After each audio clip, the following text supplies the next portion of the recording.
Hey guys, what's up? This is Stock Retail coming back to you. Just happened to have some time today, and so I saw a post out there. Actually, I guess I saw an article that maybe some of you saw, where an analyst for one of the financial firms, TD Cowen, this guy said basically the movie industry is entirely about blockbusters. There's no demand for kind of middle and lower tier movies, and so the blockbusters are just going to gobble up all the revenue, and there's a problem. And so he doesn't see health in the movie industry. Um, if you've been around my channel for a while, you know that I say, hey, let's not just accept what we see out there. Let's actually dig and do our own DD. And I say that both about myself and others. So for me, I say, hey, don't trust me, bro. There's no trust me bros here. You want to learn how to do your own DD and go digging. Um, but also, I want to just demonstrate, we see these scary articles, and time and again, I had a discussion on a space call the other day with some folks on Twitter, and we were just even going through, just kind of reminding ourselves some history. And I can name every big, um, financial media outlet, and basically every single one has had pieces that we can prove are not just like misleading, but out and out lies about AMC. And so, actually, I hope that some of you listening are not apes. Um, I'm an ape through and through, been here over 2 years, but the reason is, as we were talking, I was kind of realizing I think a lot of the negative articles, apes are sort of, I don't know, FUD proof at this point. We're bulletproof. We've been here enough. We've seen enough lies. Frankly, we don't trust the media anymore at all. Um, we know to do our own research, and we crowdsource it. We share it with each other. But I hope some of you are not apes, because I'd love for you to kind of see. I'm just going to give you a fact-based walkthrough. I'm going to show what an industry analyst, a financial analyst, said, someone who's paid to sort of predict the direction of industries and stock prices and stuff. I'm going to line up what they said with facts. Today's not an opinion piece. I'm going to give you fact. I mean, I'll always have some opinion, that's going to come through, but I think it's going to be clear to you that I'm going to give you just industry results that you can go fact check yourself. And so the question today, is the movie industry top heavy, as this analyst has said, or is it popping, pun intended, with healthy growth? So let's just look at what was said here. Um, this guy, Doug CREUTZ, I don't know if I'm pronouncing that right. My mom is from Germany, so I would pronounce that CREUTZ, who knows. Anyway, so he works with TD Cowen, and you can just see some of what he said here. So first of all, he talked about the box office numbers last year dipping. None of us is sure what he's talking about, because in 2021 to 2022, there was massive growth. So actually last year, so that's obviously spin. He's saying dip below pre-pandemic. Well, we were already in a pre-pandemic for more than a year before we hit last year. Last year was mega growth, and then this year's already starting with huge growth on top of that. And he isn't sure an uptick in releases this year will solve the problem. So here's why that's clear FUD. Um, Adam has come out a couple times and said he sees like maybe a 35% growth in just the sheer number of movies. If you go back on my channel, you'll see some forecast videos where I talk about how the fundamentals of AMC are so improved that any ramp up in the Hollywood supply chain, so just think of like movies are the product they produce, right? And this supply chain got behind because of the pandemic. As the supply chain of movies, kicks up, because AMC's fundamentals have improved so much. We'll talk a little bit about that today. I'll give you an example. Like we're paying more for food and beverage than we ever have, and we're buying more food and beverage. Well, that's actually better now than even pre-pandemic. AMC is making more money on food and beverage post-pandemic than pre. And so as more movies come, AMC is positioned to make a lot of money. Well, now that, people like me, Adam himself, have started to talk about this idea that, hey, there's more movies coming, you can just see the media as an arm of people who don't want AMC to win is now trying to take on that narrative. Everything is about narrative with media, guys. That's just a strong opinion I have. It's not even really just an opinion. It's history we've seen. But so you can see, all right, he's talking about, hey, he's sort of trying to give a backhanded compliment. If you look, he's talking about Top Gun. He's talking about Avatar. And other like large blockbusters. We had Spider-Man before that and some things like that. So, and he's kind of saying, okay, great, blockbusters are here, but the problem is he's saying there's not demand for other movies. So you know what I say? Let's do our DD. And I've gone ahead and done that. I'm going to show you this. I will tell you kind of where I got this and source it, so you can go check up on that. Excuse me. Let's just dive in. So first of all, it's actually not the blockbusters. I mean, like right off the bat, I can just tell you this guy Doug. There's one of two things. He either did not do his homework and he's just flat out wrong, or he's being misleading. I won't make any accusations here. I'll let you decide for yourself. So let's just actually look from Q1 of 2022. We're about to finish Q1 of 2023, so I have all the results pretty much. We're just missing, it goes till this Friday, right? So we're only missing a few days. And because I've got my own forecasts, I could just add a few, it's like, I'll give you an example. Like Avatar, I took the numbers that are in the box office right now and added just $1 million to Avatar, stuff like that. So it's not anything big. Basically, I'm taking the actuals from this quarter. So you look at Q1 last year versus Q2 this year, and look at the bottom of this slide, and you can see I'm looking at what did the top 5 movies do? What did movies ranked 6 through 10 do? These are all the rankings at the domestic box office. How about 11 to 15, 16 to 20? And then you can see I go by 10 after that, 21 to 30, 31 to 40. So I'm looking at the top 40 movies. What was the revenue last year versus this year? This guy is saying, hey, we're only going to get growth in blockbusters. Let's look at that again. If you look at the article, he goes on to just, like I said, say there's no demand, or there's not really growing demand for anything below the blockbusters. But this is really weird. Then why do the results show that on those blockbusters, those top 5 movies, we actually have no growth, Q1 versus Q1 year over year? Now, I'll say an aside. When we get to Q2 here, there are so many blockbusters coming. It's going to be a huge Q2. I'm actually forecasting profits here coming up in Q2. But that's another discussion for another day. But Q1, we're actually down. I think it's about $500,000. So it's pretty much flat. And I'll kind of show you more about that in a minute. So interesting that this guy is saying blockbusters are taking all the revenue. But now notice, this is revenue growth I'm showing you. So where did the growth come from in Q1 this year versus last year?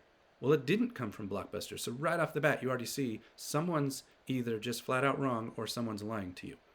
Okay, because we're talking numbers here. Numbers don't lie.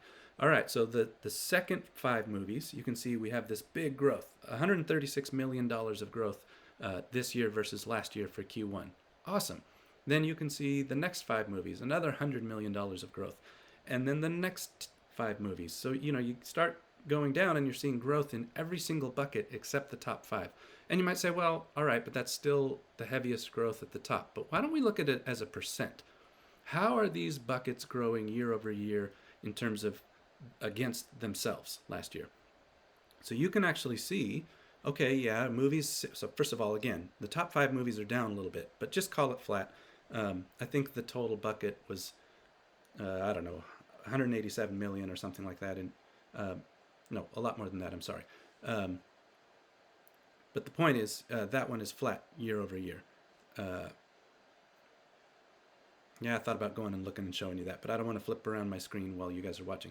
By the way, side note too on that, I had a hilarious episode with a troll on my last video. Someone showed up and made 12 comments across 5 videos in about 90 minutes. And I ended up just removing them from the channel because that was way too obsessive on their part. I don't feel like being stalked. But the gist of it was, at one point, one of their comments, they said, oh, you're so unprofessional. Like just now, I had a little hiccup, right? I kind of got the number wrong on that top 5, and I was debating in my head live here, do I flip over and show you guys or whatever? So this person in literally back-to-back sentences said, oh, you're so unprofessional. The very next sentence said, you're a paid professional. You're getting paid by Adam Aaron to do these videos. I was like, okay, bro. And I honestly told him, pick a lane. Either you think I'm unprofessional or you think I'm a paid pro. You need to pick which one. So I just say that. I wish you guys could see me. Maybe someday I'll show my face. I'm honestly laughing here. And this is the type of thing you're going to experience if you decide to get vocal about AMC. And I hope you all do be vocal. Practice your free speech rights. We're continually being misled out there. And I think it's good that we push back and we educate each other. So trolls, whatever, you made me laugh. You're not going to hurt my feelings because I really don't care what you have to say. Now, apes who catch maybe if I'm wrong about something. There was an ape who caught in the last video, something I think I had said Q3 and Q2 were the same size, and there was a movie that I had missed is moving out of Q3 and into Q4, which is fine for the year. It's still here in the year. that was reasonable. That was an ape who said, "Hey, I think you might have missed this," and oh, yep, they were right. No big deal on that. Anyway, all right, back to the show. Um, Look at the percent growth in particular in this middle. So from movie 11, so the 11th biggest movie, down to the 20th biggest movie, those two buckets doubled year over year. And I'm going to show you in a minute what the average per movie is in each of these buckets and what the growth in the average was. It's incredible. And so you can see again, no growth in the top 5 movies, but massive growth. Look at this, 59% growth, 110, 108, 46%, 74%. All of the other buckets are the ones growing, and not just growing a little. And I've shared on another video. I have a hunch because I've been watching this. I watch the movie results literally every day. I go into a spreadsheet. I type, "Oh, yesterday Avatar made this much. Update that. Yesterday Scream 6 made this much. Update that." And it's how I just keep tabs on the pulse of the industry, and also I revise my forecasts as we go and kind of think through like. Puss in Boots was a great one. I underestimated how much revenue it would have here in the second quarter of its kind of run. And so as I watched that, it starts to help inform me on, family-friendly movies as an example. And so I can kind of watch, and it teaches me kind of the run rate over time of how long something can sort of thrive. So because I'm tracking them every day, I'm really deeply ingrained. I mean, I've been doing this now for, I think, a year. Really deeply into kind of what's going on. And so you can just kind of see, like I said, all that growth is, coming in all of these lower buckets. And, oh, sorry, I'd kind of lost my train of thought there. So I have a hunch, because I track those every day, I saw the timing of, if you go back, really when Maverick happened, and then Avatar really cemented the deal. I think there's a different audience that's come back to movies. And here's a couple examples. Like in the past, a movie like 80 for Brady, I can tell you last year, that movie would have been a lot smaller.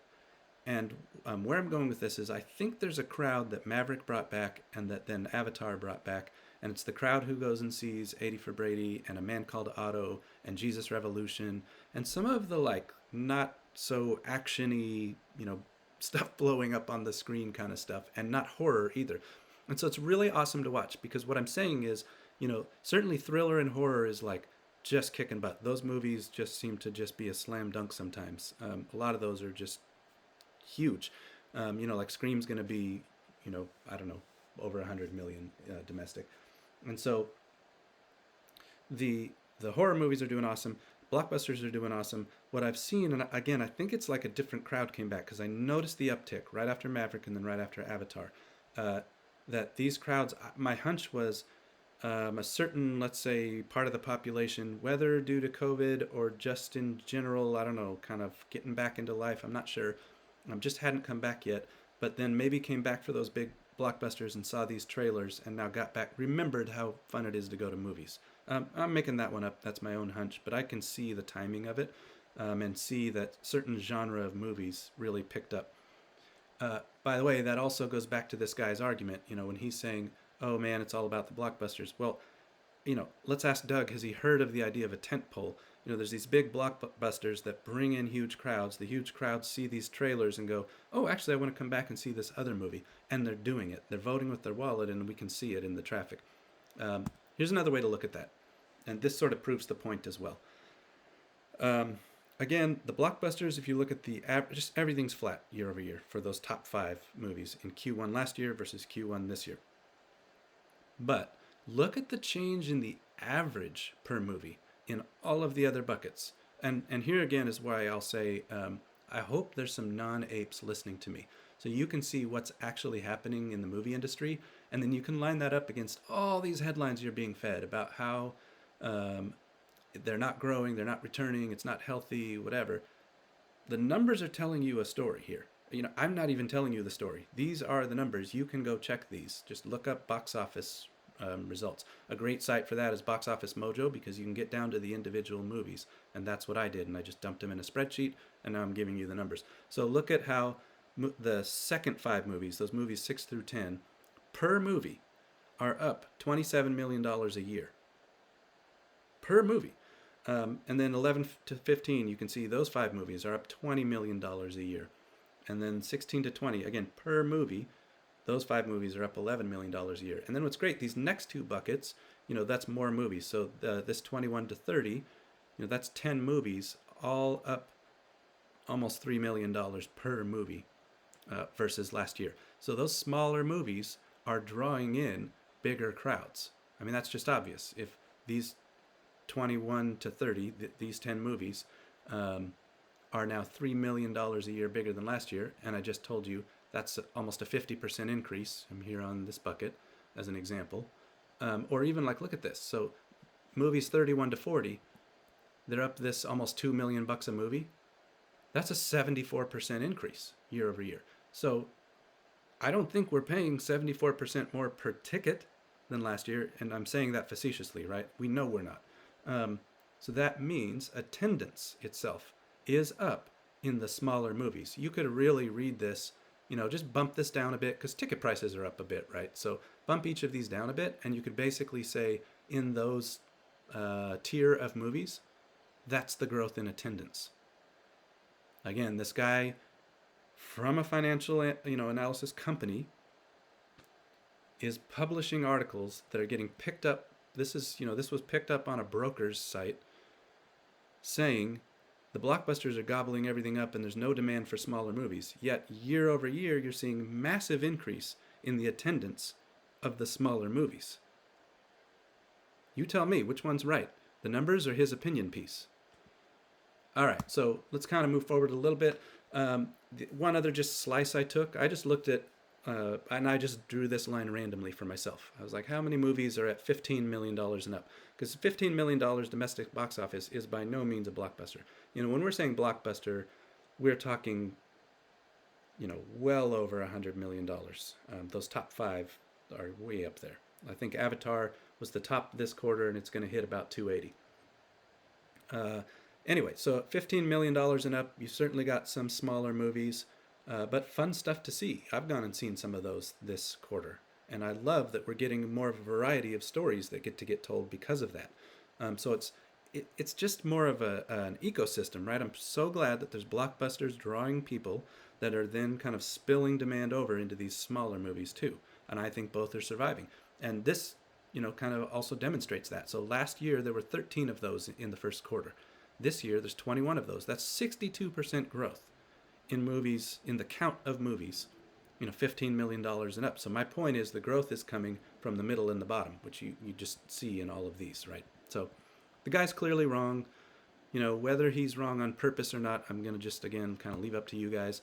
But let's just look also then kind of in light of all of these other buckets of movies growing. And by the way, the rest of the year, there's even more coming. We haven't fully seen the growth yet. So when we get to the end of Q2, if I was to update these slides and compare Q2 to Q2, this year to last year, you're going to see continued growth, although you are going to see some great growth in that top 5 too. We've got some big movies coming up in Q2 here. In that backdrop, against that backdrop of we've got more movies, we seem to have more bodies coming to these smaller movies. Meanwhile, I want to remind you, or if you're new here, this will be new to you, but of things I've said in the past. So going way back, if you're on Twitter, I've said these things more than a year ago because I saw them. If you're on YouTube, I think the earliest I probably said some of this is like last September. So let's call it 6 months or so.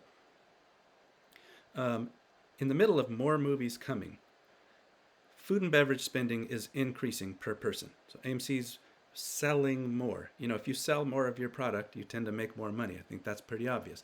Admissions per person is increasing. So we're also willing to pay more when we go to the movies. And then if you don't know, if you're new around here or you just haven't seen some of my videos, I've gone through the actual financial filings. I sourced this. You can go to those videos so you can go fact check it. I show you where to go. Basically the filings to the SEC themselves. You can go through AMC's financial filings and see that their major expenses are actually better now than pre-COVID. Yes, I said that. Better now than pre-COVID. Rent is lower, interest payments, depreciation and amortization. So you can kind of go see and compare. And the main thing, the point there is, we're in a time of inflation, and AMC has a fixed cost model. When you have a fixed cost model, but what you're selling is going up, but your costs really aren't, or at least aren't going up as much as inflation, you actually stand to make a lot of money in an inflationary environment. And that's the point about movies. And then let's just look what we saw today. So Adam shared with us today, just kind of case in point on what I'm sharing with you. And again, go to those other videos if you want to see. I line it up pre-COVID and post-COVID so you can actually see the numbers.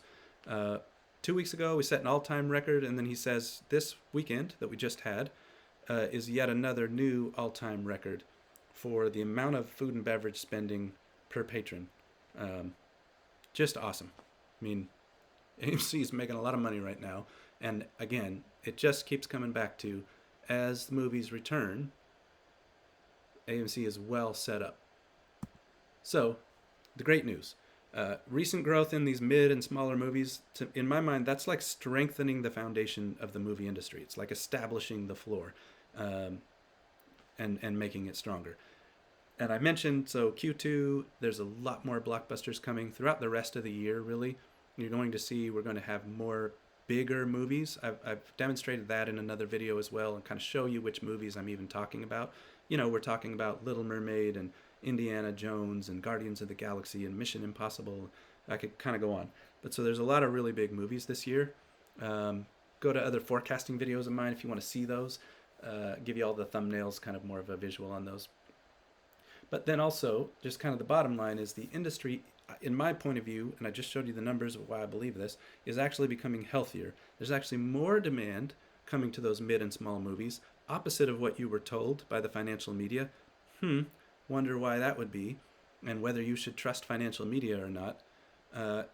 There's more demand coming to these mid and small movies, and there's an increase in the amount of them. So more people are going per movie, and there's more movies.